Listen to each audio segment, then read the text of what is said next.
Mình là Chan, mình 16 tuổi và đây là câu chuyện về khoảng thời gian du học sinh của mình. Mình lớn lên ở Việt Nam. Mình có 7 năm học tập ở Việt Nam và nhận ra rằng môi trường ở đây hoàn toàn không phù hợp với mình vì nó rất là dập khuôn. Nên mình quyết định sẽ đi du học vào năm 13 tuổi. Mặc dù biết rằng đây là độ tuổi còn rất nhỏ để có thể tự lập và sống xa gia đình, nhưng mình muốn được học hỏi thêm nhiều điều mới mẻ ở những môi trường khác nhau. Vì thế mình quyết định sẽ lên đường theo đuổi một cuộc sống mới mà mình mơ ước, một cuộc sống mà có lẽ nó sẽ thú vị hơn ở một đất nước xa lạ khác. Cuộc hành trình của mình bắt đầu vào ngày 18 tháng 6 năm 2016. Mình lên đường đến Singapore và bắt đầu một cuộc hành trình mới để thử thách gian nan. Nhưng mọi chuyện lại không như mơ. Đó là sau khi mình sống tại Singapore được 3 tháng thì mình nhận ra rằng mình không hề phù hợp với môi trường ở đây. Vì mỗi ngày mình phải ôn thi trong vòng 12 tiếng từ sáng đến tận tối muộn chỉ vì muốn được vào trường tốt. Và dần dần mình trở nên nản với việc này nên mình quyết định sẽ đi Canada. Đơn giản vì bố mẹ mình có bạn ở đó có thể sẽ giúp được mình. Mình chính thức lên đường đi Canada vào ngày 10 tháng 2 năm 2017. Khi vừa mới 14 tuổi, mình sống tại Montreal, Quebec, nơi có thể được coi là lạnh nhất ở Canada.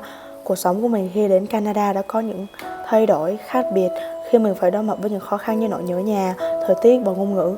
Vì khi đó mình phải học tiếng Pháp, gia đình homestay và vân vân.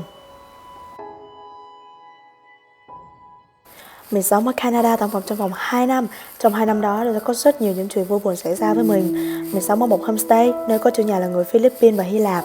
Hơn 1 năm đầu khi mình ở đó, họ đối xử rất tốt với mình. Họ coi mình như người trong gia đình ấy. Mình rất cảm kích họ vì điều đó. Nhưng có những lúc ông chủ nhà mình hơi phân biệt đối xử với mình, nhưng mình cũng nín nhịn được và không dám kể với bố mẹ vì sợ bố mẹ lo lắng. Nhưng điều khiến mình không thể tiếp tục sống ở đó được đó chính là việc bà chủ nhà cho mình ăn đồ ăn hết hạn trong một thời gian dài. Và lúc mình phát hiện ra, gần như mình đã rất sốc. Mình có gọi cho người quản lý homestay đến để nói chuyện với họ về vấn đề này, nhưng mà cho mình khóc lóc thì họ vẫn không tin. Nên mình quyết định đã chuyển đi sau 2 năm. Vào ngày 24 tháng 12 năm 2018, đúng vào ngày Noel, mình đặt chân đến Úc với một mong muốn sẽ làm lại từ đầu và mong rằng mọi chuyện sẽ tốt đẹp hơn. Mình bắt đầu đi học tại trường Kilmore International School và mọi chuyện tốt hơn mình mong đợi nữa cơ. Mình ở boarding house nhưng không hề cảm thấy xa lạ vì mọi người rất thân thiện và luôn giúp đỡ mình, nên dường như mình không còn cảm giác nhớ nhà và đau buồn nữa.